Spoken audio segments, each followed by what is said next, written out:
Fantasy Focus Football Podcast is presented by Geico. It is Tuesday, October 20th, and we are on to Week 7 NFL regular season, which means we are just 1 week shy. Like at this time next week, we'll be more than halfway through the fantasy football regular season. That's wild. Crazy. It went fast. It really did. It always does, though. It really does. You know, it's like I think because it's also because you're like, oh wait, are we playing on Tuesday? Wait, no Thursday night game. Oh wait, we got a doubleheader on Monday. Like there's just been so much tension and craziness that it has seemed to fly by. And beyond that is, I think we've reached the point of the season. And by the way, we have Stephania Bell with us as well today, and Kyle Soppe sitting in for the Daniel Dopp chair. He'll do an excellent job. Minus a beard, but we're at the point now that if you have complaints or frustration, he will. It's a low bar to set. A low bar to clear. I'm with you there. I understand what you're saying. It's always fair to talk trash about someone when they're not on the show. You know what? No one listens. We just download. No, absolutely. And the other thing is that I think Daniel would agree with this too. Nothing I say is nothing I wouldn't say to Daniel's face. Right. That's a good point. As anyone that listened to yesterday's show knows, that Daniel was supposed to do a book report on quote unquote his favorite movie of all time, Crocodile Dundee 2. What did he do? Didn't show up. It's like, you know how like when you're supposed to have, when you were in high school, you probably didn't do this. Kyle knows what I'm talking about. Stefan, actually, listen, I'm the only one on the show that knows what I'm talking about. Just think about it. Like you're a goody two shoes. Kyle's a goody two shoes. Stefania's a goody two shoes. But like, you know, when you had a test the next morning and you're like, you know what? I didn't study like this, but Mom, I'm sick. Mom, I can't make it to school. You know, sometimes kids will pull that trick. My kids try it now. That's what Daniel did. I'm sure Daniel did. Daniel's like, I know nothing about Crocodile Dundee 2. I was talking out of my butt yesterday, and so I'm just going to call in sick. Stefania, right? Because you never did that, Stefania. You're like a goody. I wasn't allowed to call in sick. I have a story about that I'll save for another time when my mom made me ride the bus when I was sick. Papa Bell. Papa Bell ran a tight ship. Hey, by the way, Papa Bell turns 89 today. How about that? How about that? And he is a loyal listener and a watcher. They watch every day. And I think West Coast, it's so early. Yeah. It's magical how they can watch after. But yes. Yeah. Well, anyway, but no, Papa Bell, happy 89th birthday. And you know, for people that don't know, I think we've discussed this multiple times on the show. But Papa Bell, obviously a veteran as well. So thank you for your service as always.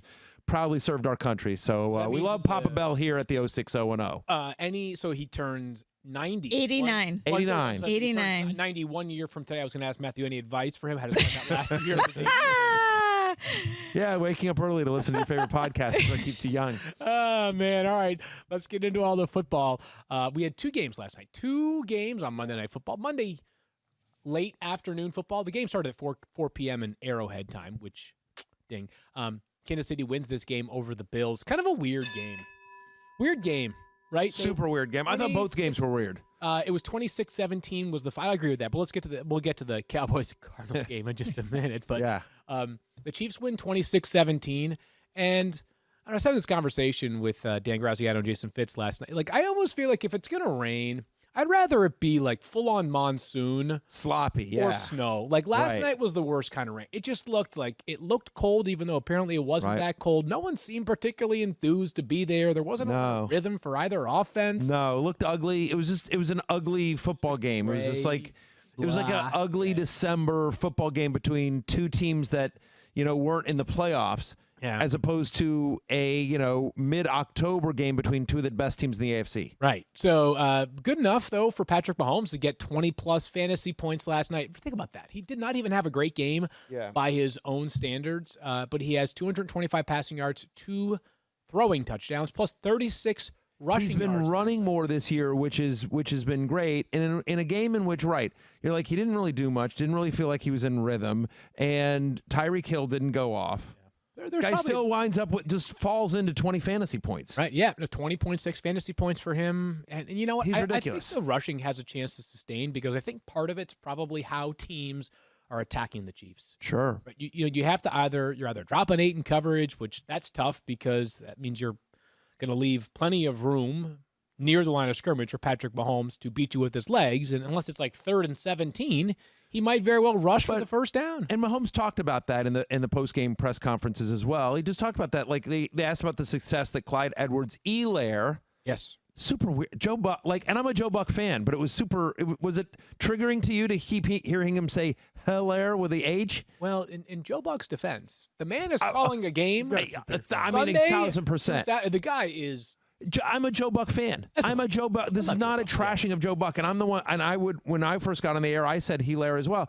I'm just amazed that no one at Fox got in his ear and said, by the way, it's Hilaire, because Aikman said it right. Anyway, whatever. I digress. Here's the thing. Patrick Mahomes, I'm going to reset for the video team here. Patrick Mahomes talked about this in the post-game press conference field, which is where he talked about the fact that one of the reasons why Clyde Edwards-Helaire was able to get such great running lanes is that's what they were doing. They were dropping 8 in coverage. They were like, we're not going to let you beat us over the top. We're going to keep everything in front of us. We're going to play back, and we're okay giving up a 5-yard, 7-yard run as long as we don't give up a 40 or 50-yard touchdown. And so that's what they did. And so Kansas City, and Mahomes talked about this, says we're going to take what they're going to give us. Yep. And that's what they gave us. So that's why Edwards-Helaire had the game that he did, why Mahomes had another nice game rushing. I don't know, there weren't a lot of designed runs, but yes, if you've got 8 back in coverage and you can't find anyone, Chiefs offensive line played well, Mahomes is going to find a way to beat you. I will say, the pirouette spin move, I don't know how to describe that play, but it was great. That was unbelievable. So for those that may have missed it, there was a play where Patrick Mahomes ran past the line of scrimmage and then was like, wait, if I backtrack, maybe I can hit a defender who seems to be open.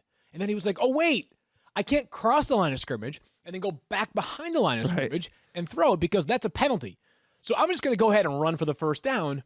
And he managed a first down when there were 3 defenders there. Ridiculous. Yeah, there was this play where he runs to the sideline, he comes back, and they think he's going to go out of bounds, and then he pivots. He does this. It's hard to explain unless you actually see it, but he literally does a pirouette and then scampers back up the sideline.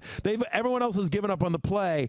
I don't know. I think he fell short of the first down. It looked like he got it, but I think they didn't give it to him. But still. Whatever. Patrick Mahomes is magical. Hashtag, story at 10. We all know this, right? Let's keep moving along here because there are a couple of maybe interesting Chiefs conversations. So Clyde Edwards-Helaire had 161 rushing yards plus 4 catches for 8 yards. Good for nearly 21 fantasy points last night.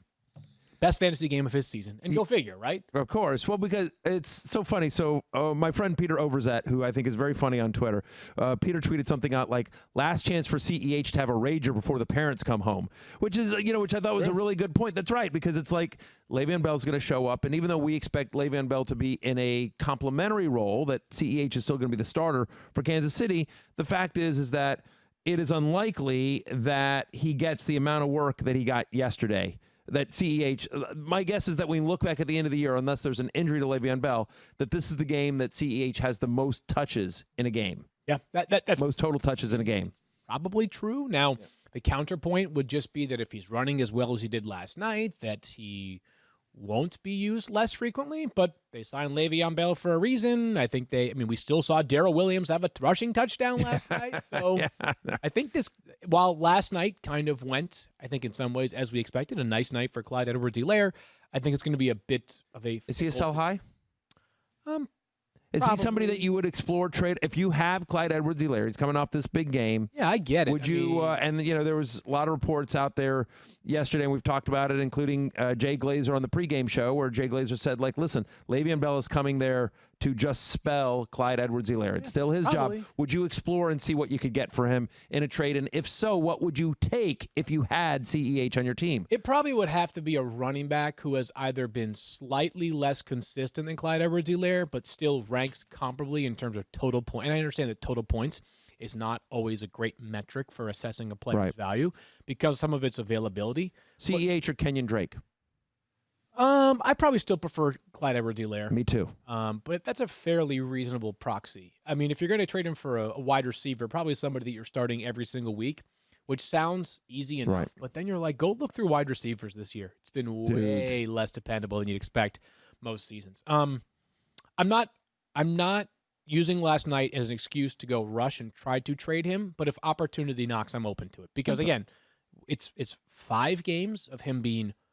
He said, 4 okay games, 2 solid games in fantasy. And for as great, as awesome the expectations were coming into this year, and as well as he played last night, 20.9 fantasy points is his most in a game this season. Yeah, I'm with you. So, CEH or Joe Mixon?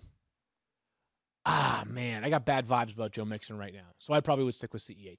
Yeah, here's what I would say. I think people drafted CEH thinking they were getting like a top 5, top 6 fantasy running back. Got one for you. That's out the door. Yeah. But I think if you reset expectations, say like, hey, this guy is going to be a very serviceable, solid, mid-tier RB2, which is what I think he will be the rest of the season, then I think you're okay. And by the way, like, yes, got one for you. You didn't get Derrick Henry, okay, fine, but you also avoided Saquon Barkley. You also avoided Christian McCaffrey. What? What's that noise? You avoided them, like, yeah, like. All I'm just saying is that first week of the season, right? But avoid. Listen, all due respect to Saquon, and we expect McCaffrey back sooner rather than later. But the fact here is Field is that by avoid, I mean it's just like you had a first round pick, you took a running back, and it easily could be worse. I know there are people that drafted CEH that are lamenting their choice, and I'm saying like, look, could have been Kenyon Drake would be a good example. I think could have been Kenyon Drake, could have CEH or Aaron Jones.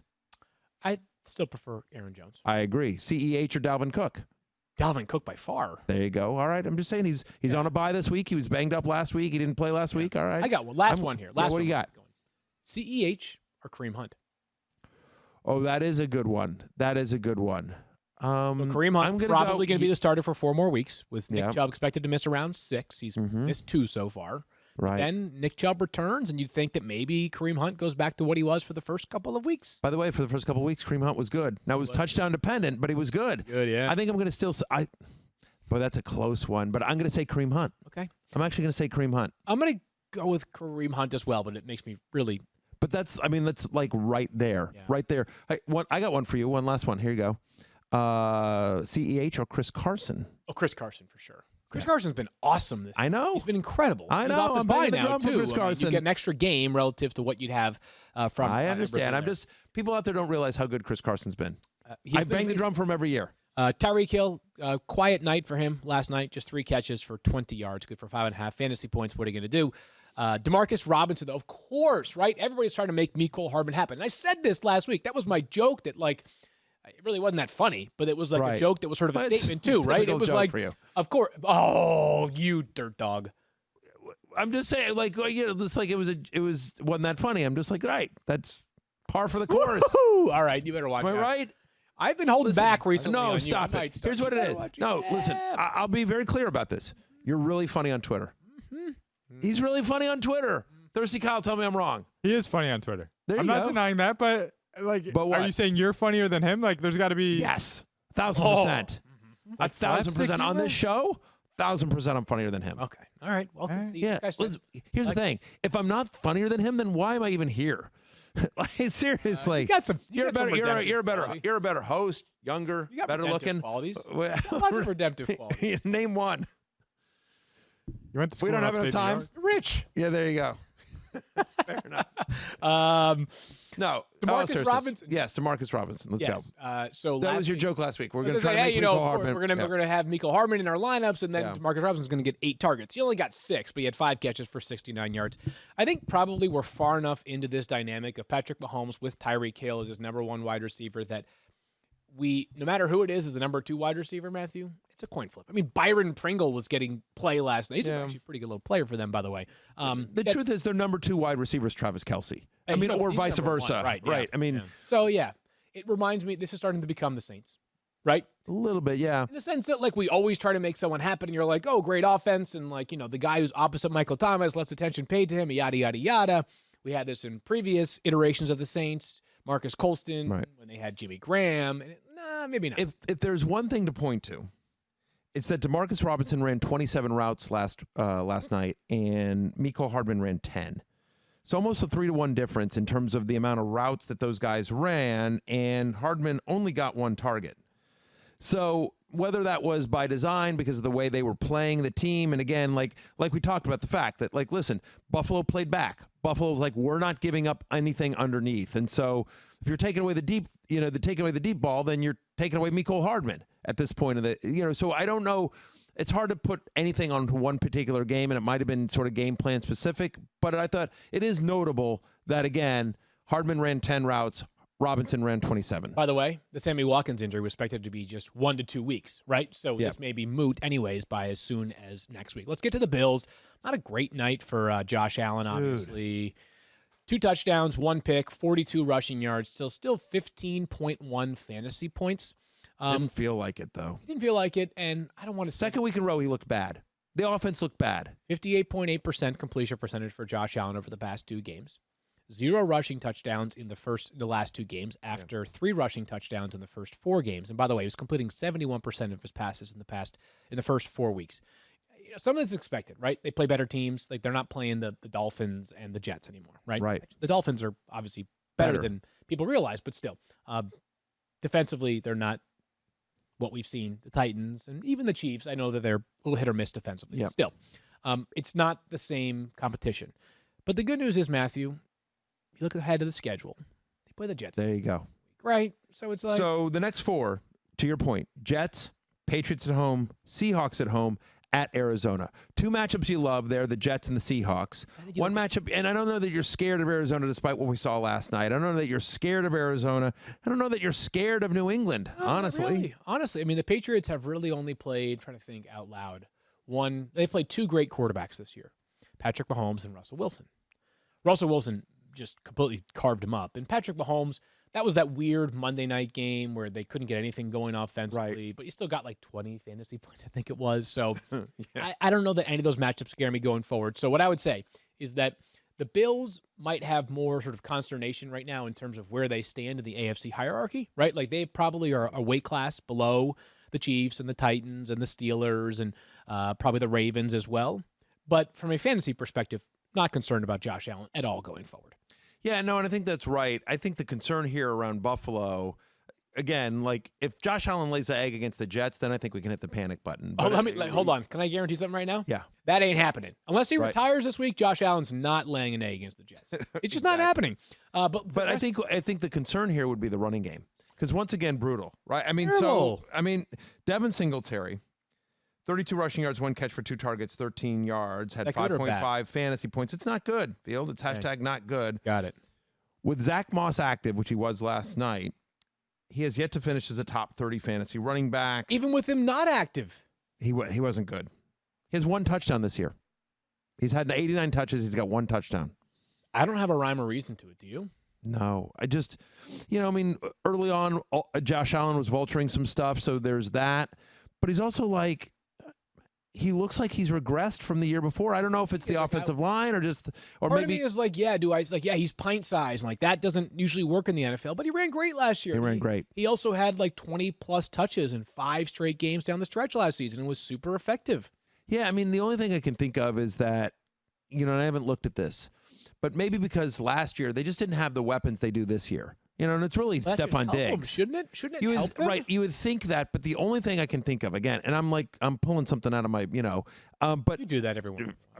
Dude, I've made a career of it. My point is that last year, maybe they're like, look, the only way we're going to be able to beat people is like by running the ball and trying to control the clock because we're not going to be able to beat people offensively. This year, with another year of John Brown in that system, the addition of Stephon Diggs, Josh Allen another year improved as well. Cole Beasley there. I mean, like they feel like they and maybe they're just game planning differently. That they're just, that, hey, we're going to beat you. We're going to be much more of an open offense. That's the only thing I can think of it just in terms of the scheme. But it just, for whatever reason, hadn't been there for Devin Singletary. It hasn't been there in good matchups. Hasn't been there when Zach Moss has been out. It just hadn't been there. He's been like, bleh. The fantasy equivalent of like, bleh. Well, so what we've realized is that right now for the Bills offensively, you've got 2 players you can trust. It's Josh Allen, and again, he's going to bounce back. It's Stephon Diggs, who remains remarkable. He's one of the best wide receivers in football this season. He's up near 600 receiving yards through 6 games. He's just awesome. And that catch was just ridiculous. It's great. He's last night absurd. for the touchdown. Hey, just want to quickly mention Cole Beasley, which I think is just sort of interesting. He caught the touchdown, 4:45 he got the touchdown. But 7 targets, and here's a guy that now has 11 fantasy points or more in 5 straight. He's our new Mohamed Sanu. Yeah, I mean, right, he's just like, he's a floor guy is what he is. He's a floor guy, and in a crazy season, especially for people in deeper leagues, in 12, 14-team leagues, even deeper, although he's probably rostered in like 16 and 14-team leagues. But my point is like he's a floor guy. Like as we get through the bye weeks and you're sifting around and there's like, if there's not a lot out there, like here's a guy that's going to get you double-digit fantasy points. And just like, listen, he's not going to win me the week, but he's also not going to lose me the week. There's just a really nice floor there with Cole Beasley, who, by the way, just for real talk, is a nice little player. He's like legitimately a nice player. Totally. He's been a good player. Let's get to the second game here, Matthew, and let's sort of pick the pace up a little bit. How about them Cowboys? How about them Cowboys? Did they play last night? Arizona Cardinals. For the record, the Washington professional football team, as bad as we are, we played the Cardinals tougher. Right, you did. We lost, but we played them tougher. Only a game out of first place right now, if I'm not mistaken. So Kyler went crazy last night from a fantasy perspective. Buddy. 29 fantasy points. Believe it or not, he was like what 10 for 27 as a thrower. I thought it was 9 passes. He completed 9 passes. 9. I mean, he was not effective as a thrower last night. 9 for 24 for 188 yards, 2 touchdowns to the air, 1 as a rusher as well. Gosh, is he fast? He's got at least 21 fantasy points in 6 straight games. The only player in the NFL to do that so far this season. Lock him in as a top 5 quarterback option every single week. I don't want to get into that too much. We have already exhausted some time here, Matthew. And also, there are more interesting players, specifically Kenyon Drake. Yeah. So Undertaker gif. Huh? Undertaker gif for Kenyon Drake. Pretty much. Yeah. Are you convinced this is real? And I'll tell you why. Okay. So why what? You're not. Well, no, Kenyon Drake had a huge game, right? He had 28.4 fantasy points. The previous 3 weeks combined, 25.6. So more fantasy points on Monday night than he had in the 3 previous weeks combined. But he had 2 touchdowns.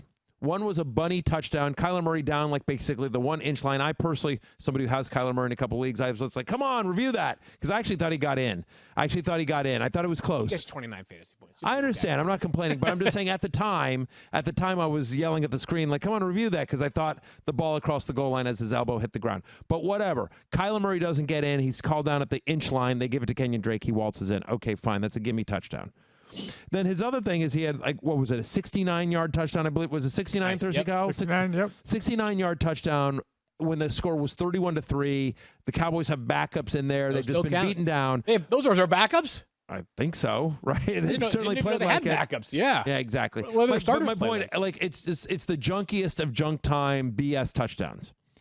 And that right there, a 69-yard touchdown, that's a 12.9 play. Yeah. You take away the gimme bunny touchdown and you take away the 69-yard touchdown when they're up 31-3. Hang on for a second. You're looking at a guy with 9 fantasy points. And I get it. Those 2 things count, and he'll get some bunny touchdowns. But I would say sell high, because I'm going to tell you that even in a game in which Kenyon Drake's best game of the year, by far, fantasy-wise, to the eye test field, he still did not look like the guy we saw last year. He didn't look like the guy that was explosive, that was cutting corners, that was being used creatively in Kingsbury's offense. He didn't look like that guy. He looked like a guy that got a ton of volume against a team that just got the will beaten out of him, a team that sort of gave up in the second quarter. And so for me, I would take these fantasy points and I would see what I could do and see if I could get a CEH, see if I could get a Joe Mixon, see if I could get a Kareem Hunt, see if I could get Chris Carson, somebody that's coming up, probably not Chris Carson, but I'm just like, but off the bye, or like CMC. I would trade him for CMC right now and say, I'll take CMC that's not going to play for 2 more weeks. I would do that. Like, yeah, I mean, I think everybody would, I would imagine. You'd be amazed what's out there in the streets there, Field. But I'm just saying, people in fantasy a lot of times are emotional. The numbers are great, and it was a primetime game, so everyone saw that, and Kenyon Drake's still a big name in fantasy.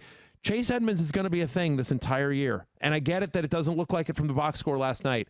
But yeah, I'm telling you, if I have Kenyon Drake in a league, I would like to sell high. So I'm a little bit less concerned about him as a runner. Remember last year, he was not a super efficient runner. It's all about the passing game usage. And for whatever reason, he had, 2 targets last night for Kenyon Drake? And the Cardinals can talk as much as they want about needing to get him more involved in the passing game. Again, we're in week 7. If it hasn't happened yet, who's to say that it guarantees to turn around going forward? Yet to see more than 2 targets in a game. Yet to have 10 receiving yards in a game this season, which was such a big part of what his fantasy value was last week. Last year, I should say. One caveat. I do want to mention this. One caveat. Here's the Arizona Cardinals' upcoming schedule. Home to Seattle this week. They have a bye. home to Miami, home to Buffalo. So three straight home games in good running matchups. So just something to think about. Number one, if you are selling Drake, sell not only the big game, but the upcoming schedule. So aim high. I'm not saying just get rid of Drake, but I'm just saying, like, I think you could get something really, really great for Kenyon Drake. So aim high and certainly use the schedule upcoming as a way to sell that. Or if you want, wait a little while longer, but they do have the bye in 2 weeks. So just something to pay attention to there. DeAndre Hopkins has 2 catches for 73 yards. He's got a 30 or more yard reception in 4 of 6 games this season.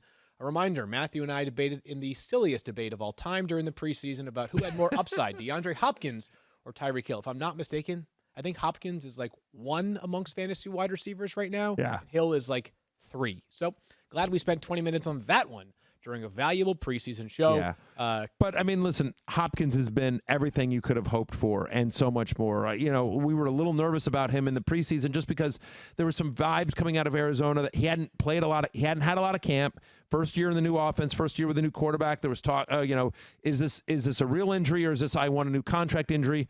He ends up getting paid. He ends up coming into camp. He ends up balling out. He's averaging 100 receiving yards per game this season. All right, let's just get to the Cowboys because I think that's really where people are sort of waking up this morning frustrated. And we have to talk about Andy Dalton. Everything else we can. How about the Cowboys? Andy Dalton last night, 11 fantasy points. And in the middle of the game, the great Damian Dabrowski, who helps us here on the ESPN fantasy side, very involved in Matthew's fantasy for show. people that watch the fantasy show on ESPN Plus, he is the stat pillar. And beyond all his contributions, he's one of the smartest people you'll meet as it pertains to fantasy football and the NFL. He's great. He does a great job for us here. Damian does a great job for us. Riley tweeted, "Hey, you know what? The Cowboys should trade for Jameis." And I quote tweeted and I was like, "We need this to happen. We need it because it would be amazing." And I got all these people clapping back. Andy Dalton's been fine so far tonight. I'm like, did you miss the play where Andy Dalton gift wrapped a pick 6 to Jordan Hicks? I know. Who proved why I might actually have a chance to make it in the NFL because I could have caught that pass. Yeah, Jordan Hicks, bad. That was not his best moment. Not his best moment. But Andy Dalton, again, I don't care what you tell me about the circumstances. Just spare me them. He was bad last night. He was bad. It was bad. It was bad, Andy. We got bad Andy. 6 passing yards last night. This is not a great Cardinals defense as it is. And they were without by far their best defensive player in Chandler Jones, who's out for the season. Right. It was a bad performance by Andy Dalton. It really was. Here's what I tweeted. First off, listen, if you follow Andy Dalton, like maybe people forget because, Andy Dalton hasn't been in the start. He was in and out of the starting lineup for the Bengals last year, and so maybe it's been a little while. But we got bad Andy last night. We did. Sometimes we get good Andy. Sometimes we get bad Andy. Last night we got bad Andy. I had Thirsty Kyle look this up, and good job here, Thirsty Kyle. Thirsty Kyle looked it up. So for Andy Dalton, in primetime games, these are games that kicked off 8 p.m. or later, he averages 13.1 fantasy points for his career. How many times have we watched a primetime game and watched Andy Dalton just implode? He's bad in primetime. I don't know what it is. He's bad in primetime. It's like, and by the way, that's almost 3 points worse than his career average, Andy Dalton. Like, he is worse in primetime games than he is traditionally in all other games. What I tweeted out last night, and feel free to argue with me. Yeah. Listen, and by the way, Jameis on the Cowboys would be amazing. But assuming they're going to roll with Andy Dalton, what I tweeted out was some version of like, Andy Dalton was bad in prime time. He always has been, always will be. I still ultimately believe that Amari Cooper, Michael Gallup, CeeDee Lamb, Dalton Schultz, Ezekiel Elliott will be fine, and that Andy Dalton will be serviceable. Better days are ahead for Andy Dalton and the Cowboys offense. I mean, the reality is that last night everybody else was about what they've been so far this season, right? I mean, Cooper had 21 fantasy points on 10 targets. CeeDee Lamb, 13.4 fantasy points on 7 catches. He is the first rookie in NFL history to start his career with 6 straight games of at least 5 catches. And Michael Gallup should have caught a touchdown. Absolutely. Don't want to talk about that one. But still, very he has triggered been on that. very unusable so far in fantasy this season. He remained unusable last night with 4.3 fantasy points. Yeah, but you know what? What was positive is he got 6 targets. Like they took 3 different shots to him in the end. Like they're trying to get him going. Like it just didn't work. The passes to them in the end zone, other than the one that hit off his hands, were bad. Like they did a couple of goal line fades, and you're just like not even close. Yeah. What are you going to do? But so I was actually encouraged, but they were trying to get him a little bit more involved. You can't start Michael Gallup until you see it. But whatever. Though, I mean, like, listen, Zeke put the ball on the ground twice, which is not typically going to happen. I know he's had some fumble issues this year, but like more often than not, when you think about how many times Ezekiel Elliott has carried the ball in his NFL career, like better days are ahead for Zeke. Stop it. And I know the offensive line got banged up too. That's the other piece. There are 2 points that need to be made here. We don't want to ignore them, but I also think there's a chance that they may not matter that much in fantasy. The offensive line is now down left tackle Tyron Smith, right guard Zach Martin, right tackle Lyle Collins, Joe Looney, who is a reserve fill-in center. They are down basically. They're like the Eagles. They are down so many offensive linemen. Of course, Travis Frederick retired this offseason. As weird as it sounds, I still think there's going to be enough rushing game usage for Zeke Elliott, and they're going to be able to throw the football enough that they're going to get to the red zone or the goal line, and he'll pound it in a couple times. And he's part of the passing game too. They dump it off to him. Yeah, I mean, like. But that's part one, and part two is this. Yeah, we can have a lot of jokes, and we'll have plenty of jokes. The Cowboys defense, like they're going to. I don't know how much they are historically bad already, but they have a chance to finish in a historically bad defense. Oh yeah, and that's going to lead. I mean, look at this last night. Dalton had 266 passing yards. It was a bad night for him. And again, Amari Cooper, usable. CeeDee Lamb, usable. Dalton Schultz, usable for tight ends, because don't tell me 7.5 points is not usable. Those of us who roster Mike Gesicki this past weekend. In a game and Zeke got 12 fantasy points. Dude, in a game in which everything that could have gone wrong for the Cowboys could have gone wrong, in which Andy Dalton looked as bad as we've ever seen Andy Dalton. He still finished with 11 fantasy points. Yeah. I mean, like, not that that's great, but like better than Aaron Rodgers this week. Hey. He was. He was better than Aaron Rodgers this week. No, he was. Right. Aaron Rodgers had under 4 fantasy points this week. I'm just whatever. Bad games are going to happen so far. He attempted 54 passes in this game, Field. That's the second most of his career. And by the way, we're going to say that a lot. You know, like, he's going to average 40 pass attempts or more the rest of the season because this Cowboys defense is so bad. I understand why you would be panicked if you were a Cowboys fan, but if I was somebody that had invested in a Cowboys offensive player for fantasy, I would not be panicked any more than I was coming into the game. Michael Gallup, being the Michael Gallup being the one guy that you're nervous about, but the rest of the guys you shouldn't be nervous about. And I still think Andy Dalton's going to be a viable, streamer, usable quarterback in fantasy going forward. I do. Because again, that they're just going to have to throw that much, and he won't be as bad as he was last night. They play the Vikings this week. Ooh. Kirk Cousins versus Andy Dalton. That's week 11. That's a game that should. Week 11. Oh, is that week 11? That's a little bit down the road, but if we get that flexed into prime time, there you go. Wow. Week 11. Someone's got to win that game. All right, we got to get moving here. So let's keep things rolling here. And Shell knows that between every tee up, layup, and batter up, that you can't wait to catch up with your favorite podcast. So come to Shell and get 3 things done at once. First, fill up with Shell V-Power Nitro Plus to help keep your engine running like new. Then save up with the Fuel Rewards program and never pay full price for gas again. And finally, snack up with in-store rewards to save even more at the pump. Oh, time to wrap it up. Make the most of the stop that you need to make with Shell and engines that continuously use Shell V-Power Nitro Plus Premium Gasoline. See full terms and conditions at fuelrewards.com. Field, do you ever feel like you're always on? All the time. What do you do when you need a moment to chill? There's only one beer out there that's literally made to chill, and that's Coors Light. Coors Light wants you to know that no matter what sport is on this fall, Saturdays are your time to chill. Doesn't matter what team or sport is playing, Coors Light is the official beer of watching any sport or team just to drink beer. So flip through the channels, find a sport, and crack open a Coors Light. Coors Light, the one to choose when you need to unwind. So when you want to hit reset, reach for the beer that's made to chill. Get Coors Light and the new look delivered straight to your door at get.CoorsLight. That can't be right. That's what it says on my script here. That's but right. Get.CoorsLight, get.com. That's right. Yeah. Get.CoorsLight.com. All right, there you go. So apparently that's right. Get.CoorsLight.com. That's right. Well done there. All right, I want to go to I want to pull a little bit of an audible here. Hopefully I don't screw the entire operation up, but I wanted to talk to Stephania about some injury updates, and then we're going to get into some backfield instead, because there was some news yesterday, Stephania, and it impacts waivers, which we'll get to a little bit later on as well. So just the news side of this, and we'll talk waiver impact a little bit later. The Eagles, I don't know what to say, Stephania, but rip us through a few of their injury updates led by Miles Sanders. Yeah, they took a chapter out of the 49ers playbook. I mean, so many injuries. Miles Sanders not expected to play this week, obviously, with the Eagles on a Thursday night game. There's just really no time. We know he has a knee injury. It sounds like he could potentially be back the following week, but he might also miss a second week as well. That's where we stand right now. And then Zach Ertz with the ankle injury, we saw him struggling going in and out of the game. He's expected to miss 3 to 4 weeks, according to Chris Mortensen. No details on the nature of the injury, but obviously a multi-week injury for Zach Ertz is problematic. Okay, that is not great at all. He has been an Iron Man for the Eagles. You can tell me about how his production's been bad this year, but that guy is almost always on the field.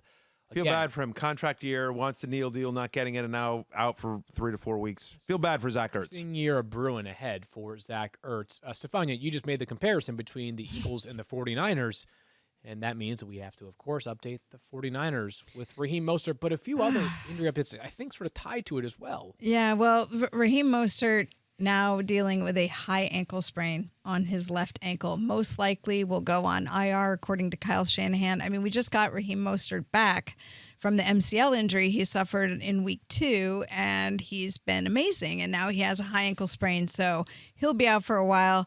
They're not counting on Tevin Coleman coming back in the immediate future. So Jerick McKinnon is the running back name that we know. There will be others, but they also lost their center. They also have Trent Williams dealing with an ankle injury. So like the Eagles, pretty much take the whole first string of the roster and they're injured. I'll put you on that spot here, Stephania. Did I hear something about Jeff Wilson and his progress yesterday as well? Yes, it sounds like Jeff Wilson improving, and there's a chance that you get to see more action from Jeff Wilson. I mean, they're always trying to rotate in and out with the guys who are able to make it. Right. So yeah, Jeff Wilson is a name. There's a reason you heard about him yesterday. Jerick McKinnon, Jeff Wilson, potentially JaMychal Hasty in that 49ers backfield. Goodness gracious. I mean, the past 2 years they've been without Jerick McKinnon. Where would they be without Jerick McKinnon this season? And then Stephania, one more. I know they're on a bye, so I don't know if we got much information from them yesterday, but did you hear anything about Mark Ingram, who got banged up with the ankle injury? Well, John Harbaugh does say that he expects to have him against the Steelers, so that's encouraging. They have the bye this week. If you're going to get injured and it's relatively minor, that's the time to have it, is right before a bye week. So it sounds like they think Ingram will be back, but obviously he wouldn't commit to it fully just yet. That sort of pivots us perfectly into what we wanted to talk about yesterday, but time became sort of an issue. So we're going to get into a couple of backfields and use that context of Mark Ingram. Talk about the Ravens backfield, Matthew. So he probably is going to be ready for week 8. Not a great matchup against the Steelers. At some point, so if you're stating a case in the first time around, you're repeating yourself the second time around, you're a broken record by the third time around. What are you by the fourth time around when you're basically telling people the Ravens backfield is unusable until further notice? Yeah, it's insanity. What's the definition of insanity? Doing the same thing over and over again? Right? I mean, listen. So Mark Ingram's going to be back after their bye. Whatevs. I mean, whatevs. Great. Good for the Ravens. Good for Mark Ingram. We like the Ravens. We like Mark Ingram. We don't like him for fantasy. Unusable until further notice. You know, it's that simple. Mark Ingram leaves that game, in a game in which they were beating the Eagles by quite a bit at the time. J.K. Dobbins still doesn't. I mean, Gus Edwards still gets more things. I want J.K. Dobbins to be a thing, in the worst way. It's not happening. It's not going to happen. This is me throwing up my hands and bailing on J.K. Dobbins becoming a thing this year. This is wild. So there's been a lot of frustration surrounding the Ravens offense, right? It feels like people are sort of pointing at them saying, we want more out of you.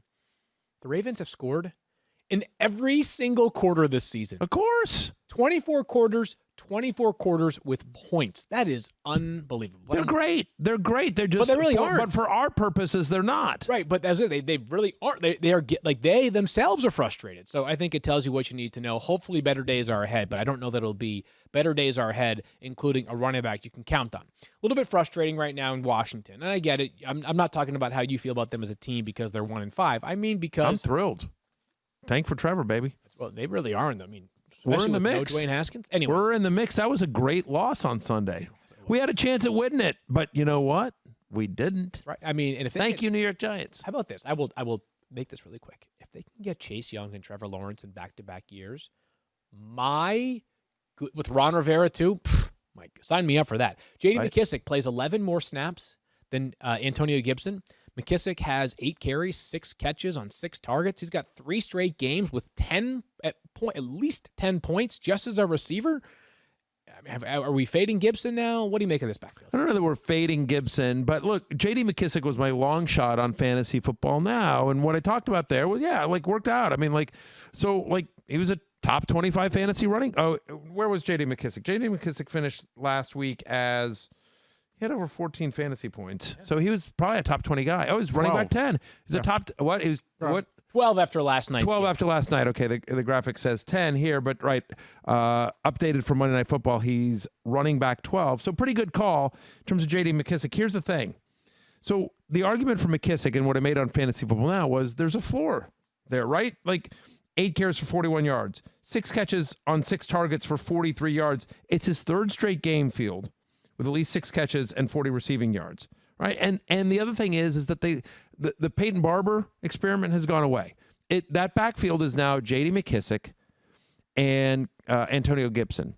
And you think about a quarterback in Kyle Allen who likes to dump off. I mean, think about what Chris McCaffrey did last year in Carolina. It was all dump offs from Kyle Allen. They don't have a lot of weapons in Washington other than Terry McLaurin in that passing attack. I mean, Logan Thomas has a moment here or there. Dontrell Inman has a moment here or there. I know they want to try to get Antonio Gandy-Golden going. He got it banged up last week, but they don't have a lot of weapons. And so on an offensive line that's also beat up, Kyle Allen is often under pressure. And what are you doing when you're under pressure? You're dumping off to 2 very good pass-catching, versatile running backs in Antonio Gibson and J.D. McKissick. This is a true running back by committee on a bad team. So I do think that, I don't know that we're fading Antonio Gibson, but I think he's a flex play. And that's what I think J.D. McKissick is. And sort of in my argument for J.D. McKissick, he finishes running back 12 only because the week was awful, truthfully, right? And it worked out well. It was a nice call by me on Fantasy Football Now. But going forward, J.D. McKissick is what I talked about with Cole Beasley earlier. He's a floor guy. He's like, I need a running back. Every guy is banged up. It's also a bye week. I don't want to drop all these guys. I need someone to get me 10 points. I just need someone to sort of get me through. And that's J.D. McKissick. Not going to win you the week, but won't lose you the week either. He has a legit role on that team. The Broncos were without Melvin Gordon this past week. He was sick. Stephania put you on the spot here. Any idea, I would think logically it wouldn't persist into this upcoming week? I don't think we can commit to Melvin Gordon being here this week, actually. So it kind of depends on when he's able to get back into practice. There's a chance, but they're not ready to commit to Melvin Gordon being available. Obviously, Philip Lindsay, coming off the turf toe injury, performed really well, and no setbacks, I'm told, after Sunday's game. I don't want this to come across as a shot across the bow of the Broncos because they got a great win on Sunday. But it really did. Philip Lindsay's game on Sunday reminded me of why the Broncos shouldn't have signed Melvin Gordon in the first place. $16 million to be maybe slightly better. Philip was just good. Back-to-back 1,000-yard seasons for him to begin his career. Only undrafted free agent to ever do that. And they played fine on Sunday in the ground game. It's super weird. It's super weird when you think about the Broncos front office because, they've nailed every other move they've made. And so, hey, be careful, the one rare misfire, what are you going to do? They won on Sunday, though. They did indeed. But anyway. Go Broncos. Listen, by the way, the Broncos, no Cortland Sutton. Their team looks a lot different than they expected it to at this point in the season.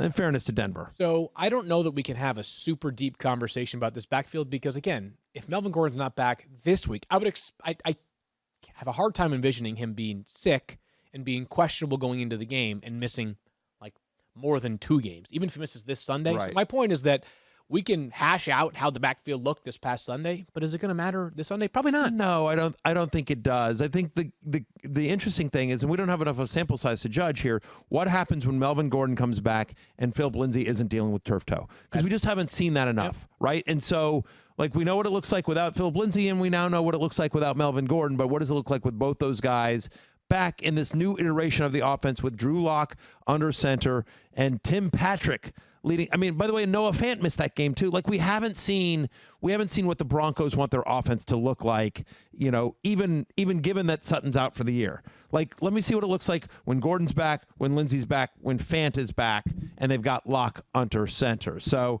I think remains to be seen. At the moment, I think Melvin Gordon is still what he is, which is low-end RB2. Yeah, I think that's right. My microphone is doing a dance here right now. Yeah, microphone issues. All right, let's talk about quarterbacks for a second. Sure. Just bear with me for a second. Okay. I'm going to ask you if a quarterback, all things being equal, if these quarterbacks strike you as must start almost every week. Okay? Sure. Patrick Mahomes. Yes. Lamar Jackson. Yes. Russell Wilson. Yes. Kyler Murray. Yes. Josh Allen. Yes. Okay, I agree that. Like, I'm glad we don't let's not overreact. Right. Right. Yes. Sean Watson. Yes. Aaron Rodgers. So we're at 6, and I would say Aaron Rodgers is 7. Yes. Okay. Tom Brady. No, not yet. Okay, so we're not quite there yet with Tom Brady. Yeah. I think more often than not you're starting him, but I don't think it's a no-brainer. I'm not looking at the matchup. I don't care if, Godwin and Evans and everyone else is banged up. I don't care. I'm starting him. He's not there yet. Cam Newton? No. Okay. No. Okay. I don't think he's a must-start no-brainer. I'm defining this as I don't look at the matchup. I don't look at who else is on the field. I don't care. If Tom Brady has another game where he's got a tough matchup on the road and he has no Evans or Godwin, you're thinking about it. Right? So same with Cam Newton. No, I don't think Cam Newton is a no-brainer. I'm not thinking about it. Matt Ryan, yes or no? As long as Julio's out there, yes. Okay, got it. All right. So what I was trying to get to is that's somewhere that's 8 between guys. 8 and 9. 8 I think and 9. I named 8 guys. Yeah, but with the caveat of Brady maybe being 9-ish, right? So right. Whatever. Ryan Tannehill, along those lines. He needs to be in that. He's an absolute yes. But my point in saying that is that, not to take away from Ryan Tannehill at all, but I think that's probably why right now Ryan Tannehill is available in 46% of leagues. Maybe, but I think go ahead. Negligence. My thing is that maybe this is just that people feel like there are so many other lock-it-in options that it's still hard for them to come around on Ryan Tannehill. Maybe this is probably it, Matthew. He had a really tough stretch in his career with the Dolphins, right? Tears the ACL, and also he struggles. He's up and down. But the bottom line is this. If Ryan Tannehill, for some reason, is available in your leagues, and again, as of right now, so don't at me with what league is Ryan Tannehill available. I'm telling you that in 46% of the hundreds of thousands of leagues, millions of leagues on ESPN.com, he's available in 46% of them. I don't care who your quarterback is. To your point, listen, ESPN standard leagues are 10-team leagues where you start one quarterback. Yeah. And we just named 8, right? And then you've got Cam, and you've got other guys that are in that mix. Right? And 2 weeks ago we would have said Cam, yes. Right, sure. He's been a top 10 quarterback at least 3 times so far. Yeah. He's played 4 games. So, and Matt Ryan was coming off the bench. So anyways, the point is that here's what I'm trying to say. But I would grab say him. I don't care if you have Lamar Jackson. Go grab him. I don't care. Try. Because here's what I would tell you. Trade him. Not only that, because sometimes it's hard to trade a guy that was just on the waiver wire, because everyone else in your league, I looked at that guy and I decided to bid on Boston Scott or whatever, or pick up him. But here's what you can do. If you've got Patrick Mahomes, you've got Lamar Jackson, you've got, Deshaun Watson, you've got a quote-unquote sexier quarterback, and you manage to pick up Ryan Tannehill, then what you do is listen, I lost Saquon. I'm trying to piece it together here at the running back position. Let me tell you what. I know that Ryan Tannehill isn't sexy, but that he's going to give me great top 10 fantasy quarterback production. So tell you what I'll do. I'll trade you Patrick Mahomes. I'll take a slight downgrade at quarterback, but I'm going to get a massive upgrade at the running back position or wide receiver or tight end or whatever you're trading somebody like Mahomes or Jackson or Watson or Wilson or whoever for, right? I mean, just because that's what I'm saying is that Ryan Tannehill is legit Ryan Tannehill. He is, if we were ranking the guys that you just asked me about for the rest of the season, give me Ryan Tannehill over Aaron Rodgers. Of course. Just fantasy-wise. Yeah. Fantasy-wise. But I don't. Is there a conversation about real football too? Poo-poo it. I mean, last week was bad. I'm kidding. Last week was bad. You know what? I shouldn't say I'm kidding. I should say this, is that Ryan Tannehill's played awesome. Reasonable minds could debate Aaron Rodgers versus Ryan Tannehill right now. And if you have a problem with that, let's debate. But I'm just telling you, reasonable minds could debate. It's a conversation. Regardless of whether you wind up on the Rodgers side or the Tannehill side, there is no question about it. Ryan Tannehill is playing fantastic football. He's not only playing fantastic fantasy football, he's playing fantastic real football. Give the guy credit. Yep. He is accurate and efficient, and he is using the pieces that Tennessee has given him really, really well. And credit to Arthur Smith and the entire staff in Tennessee. They've done a great job at setting up play action, putting Derrick Henry in a spot to succeed. And keep in mind, Tannehill, didn't have A.J. Brown for much of the start of the season. And now, didn't have Jonnu Smith for a lot of last week's game. Ryan Tannehill, listen, awesome. I mean, he is he is Exhibit A in the players do better when they get away from Adam Gase. He is Exhibit A. We call it the glow up. Yeah. The glow up. A couple more quarterbacks, and then we have to get the waivers to conclude the show. But Carson Wentz, I know you feel as though he is a great buy low target right now. I still think, Matthew, as we just talked about, it's going to be hard for him to be a lock-it-in starter in a 10-team league. It's going to be borderline. Given all the names we just talked about, sure, but certainly I think he's another guy that, again, like if you're hurting somewhere else, you could pick him up, you could be using him and trade a guy with a bigger name. Again, I keep going back to the fact, Giants, Cowboys, bye, Giants, Browns. He'll be a top 5. He could be a top 5 quarterback on a points per game basis for the next 5 weeks. Wouldn't surprise anybody whatsoever. Yes, Ertz is out, but with Miles Sanders banged up, they're going to rely on him even more. He's going to get Deshaun Jackson and Alshon Jeffrey back. Maybe not for Thursday, but hopefully by next week. Goddard is eligible to come off the IR on Thursday. We don't expect that to happen, but again, that team will, believe it or not, will get healthier.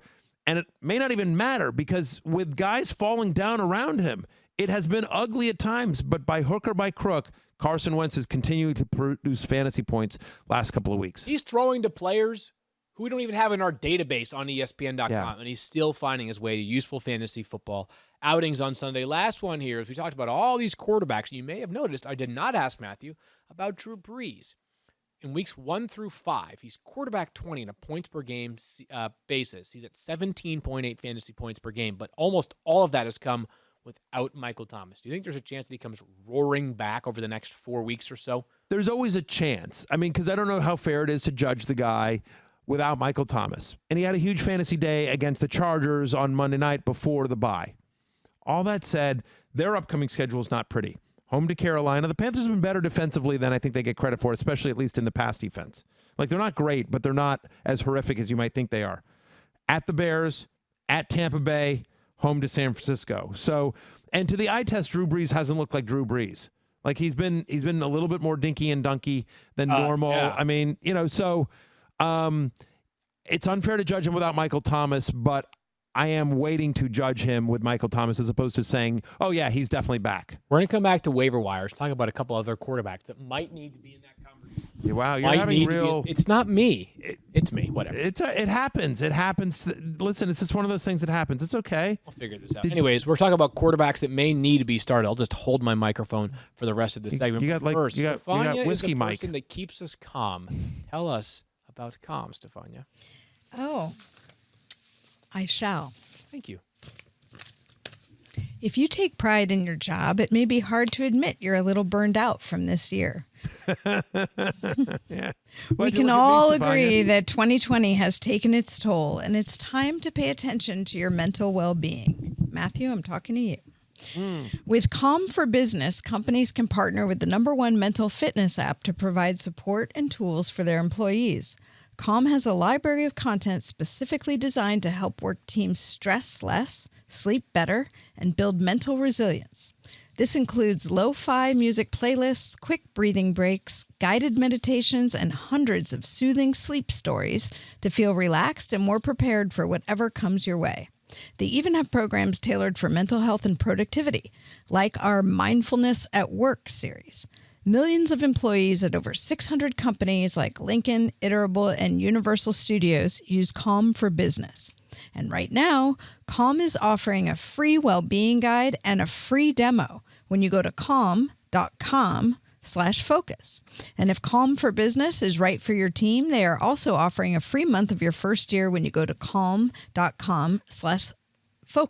That's a month free of unlimited access when you go to calm.com/focus. Get started today at calm.com/focus. How do you banish high rates on car insurance? You switch to Geico during Geico-ween. Brouhaha! October is their favorite time of the year, and the folks over at Geico have been working even harder to cast out high rates and craft just the right policy for you and your family. Switching to Geico isn't so scary, especially when they could brew up spellbinding savings just for you. So get a quote today at geico.com and see just how much you could save. No eye of newt needed. Happy Geico-ween, everyone. Field Yates, you are the author of Free Agent Finds, the waiver wire column here on ESPN.com. Of course, I am a company man. No. Oh, yeah, that's right. No secret scroll, no drops. If you do need a quarterback, we just talked about this. Listen, with Fitzy and Lamar Jackson out this week, you may need one. So.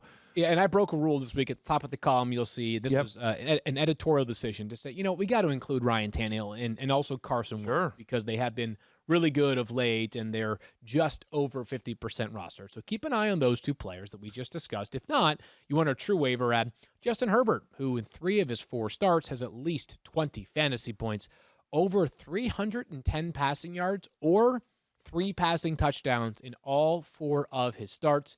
He's done so with limited pass catchers, injuries to both Mike Williams and Keenan Allen, and hopefully he has both of those players back healthy and soon. He's finding a way. We keep talking about the word special as it pertains to Justin Herbert. He really is. And he's going to be special from a real-life standpoint and special from a fantasy perspective. We always talk every week about how ugly it is at running back. I don't think I've ever seen a week uglier than this one. It's about as bad as there is right now. So I'm going to give you the names. We talked about J.D. Mckissick earlier on, available in nearly 78% of leagues. As Matthew mentioned, he has been an effective part of their passing game, has more of a floor than most running backs. And then, everything else beyond that was basically a begrudging inclusion of running backs. LaMichael Pirine, I put him on the list. Again, I am speaking with a lack of enthusiasm by design. I don't want you all to feel excited about adding LaMichael Pirine because the outlook, in my opinion, is not particularly rosy. But he had 7 carries in Week 6 for 27 yards, and he did outsnap Frank Gore. The idea here is that as the Jets are starting to make moves around their roster, they traded away one of their few reliable veterans in Steve McClendon to the Buccaneers after Sunday's game. You might see this team say, it's time for a youth movement. This might be, despite Adam Gase's love for Frank Gore, and that's well documented, this may be top-down management. This may be Joe Douglas saying, I get it. And I'm not saying this definitely happened, but I'm just imagining a scenario where he says, dude, that's great. I can evaluate Frank Gore. He's been playing for 15 years. We need to evaluate LaMichael Pirine because if he becomes something really special this year, then we could say bypass running backs. Right. We don't need to address it next year in the draft or free agency. Even behind a bad offensive line, if you just don't see what you're loving, then they may need to pair Trevor Lawrence with Travis Etienne, his running back teammate at Clemson as well, because they do have 2 first-round picks. Yes, they do. So, I'll just a couple of things real quickly on the running backs. Number one is Justin Jackson's out there in a decent amount of leagues. That's somebody that I would look at quite a bit. Obviously, looked like he took over that backfield from Joshua Kelly before the bye, and so the Chargers with a decent matchup this week. Oh wow, I forgot someone though, because I know we had this note. They're playing the Jags. They're playing the Jaguars. So, yeah, go ahead. What do you got? I'm sorry that I didn't mention this off the top. There actually is one name that matters this week in running backs. It's Boston Scott. Yes, yeah. So Boston Scott's available in 89% of leagues. Corey Clement will be a part of this backfield as well. But if you look back to the end of last season, Boston Scott did play well when they were so limited. It wasn't that Miles Sanders was banged up, is that all the pass catchers were banged up. Effective pass catcher, better runner than you'd expect for a guy who's 5'6" and 190 pounds. And it might be 1 week, it might be 2 weeks, as Stephania said earlier. So yes, Boston Scott, the clear-cut number 1 running back ad of the week. Although I would say if Justin Jackson's available in your league, because I want to say it's like 40% available or something like that, not low enough to make your column, but he is out there in a decent amount of leagues. I would say Justin Jackson would be my guy over Boston Scott because I think he has a fantasy relevant role longer, at least as far as we know with Sanders' injury right now. The other thing I will say is if you're looking for a running back this week, use the week to pick up a Tony Pollard, pick up somebody like whatever, Chase Edmonds or, somebody like that. Pick up a backup to your guy. I mean, I know it didn't work out with Alexander Madison, but it did with Mike Davis. I would want to try to ensure my top running back if I could. Carlos Hyde, who's out there in a lot of leagues and should be back for the Seahawks to back up Chris Carson. Let's move on to pass catchers now. I'll just rip through these fast. Yeah, go for it. We start with Travis Fulgham for the Eagles. If you don't know his story by now, that's on you. He has been great. He is available in nearly 55% of leagues. He would be my number 2 waiver ad of the week in the non-quarterback category behind only his teammate, Boston Scott. You mentioned Tim Patrick has been pretty effective for the Broncos actually recently. Had over 100 receiving yards, not just this past Sunday, but the Thursday before that. A guy who seems to be finding his way within that Broncos offense a little bit.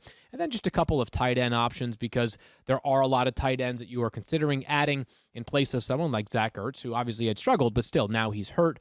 Trey Burton, back-to-back games of playing pretty effectively for the Colts. Darren Fells, who's a big body, and he's got 10 touchdowns since the start of last year. 10. He's 6'6". He's a huge, huge man. I believe he actually is a former basketball player as well, because of course he is a former basketball player. And then I mentioned Dallas Goedert yesterday. Don't know that he definitely returns for Thursday night, but he is eligible to play, and he could be a guy that could have some value going forward. All right, quickly, we'll get out on trivia. Kyle, what do you got for us? Super easy, no strings attached trivia today. Who leads the league in passing yards through 6 weeks of the NFL season? This one is easy. Finally one that we can get. So easy. Finally one that we can We'll get update a right. poll here while you guys answer. Clyde Edwards-Helaire or Kareem Hunt for the rest of the season? 55% side with Kareem Hunt. Interesting. All right. That it's close. proposed It's a trade. really interesting question. Stephania, you care to venture a guess on who leads the league in passing yards through 6 weeks? Boy, well, now that you said it was easy, I'm feeling self-conscious. Okay. I was going to guess like Josh Allen, but I don't even like that guess. Okay. You can go with Josh Allen. It's a good guess. I'm Josh not Allen's feeling it. 4. But that's who I have no other options Okay. in Josh my Allen. brain. Matthew, You go ahead. You go ahead, because I'm a. Dak. I was just gonna. It's Dak. I was literally gonna put Dak. I put Russell Wilson, but I was just like I was gonna change it to put Dak, because I'm like that's got to be the answer, right? 'Cause See, it's a 400 trick yards. question. It's like 400 Tricky. yards every game. Tricky, Dak Prescott is, in fact, right. Yeah. 5 games played. He is 13 yards See? ahead of Matt Ryan. Oh, look at you, Kyle. Look at that. Kyle, we used to be friends, but you tried to trip me I up, want and credit for it that, 'cause worked I was by gonna somebody say who's it. not playing any We longer. ran out of That's not time. really I was fair. gonna say Dak. I would be That's not honest. really I was fair. actually gonna say Dak. Oh, you know what? Stop. Yeah, it. well, no, I would be honest. Like I'm always honest about this stuff. Like I don't Board care may about argue this. with that, but we'll find out. You All right. care. Wednesday show, a Watch Red ton of Zone. rankings plus any kind of news updates that we get today. Hopefully some positive news on the injury front for Matthew and Stephania and Kyle on field. We'll be back to talk about Week 7 rankings and so much more tomorrow. Great new episode of the Fantasy Show on ESPN Plus. Please check it out. Peace out.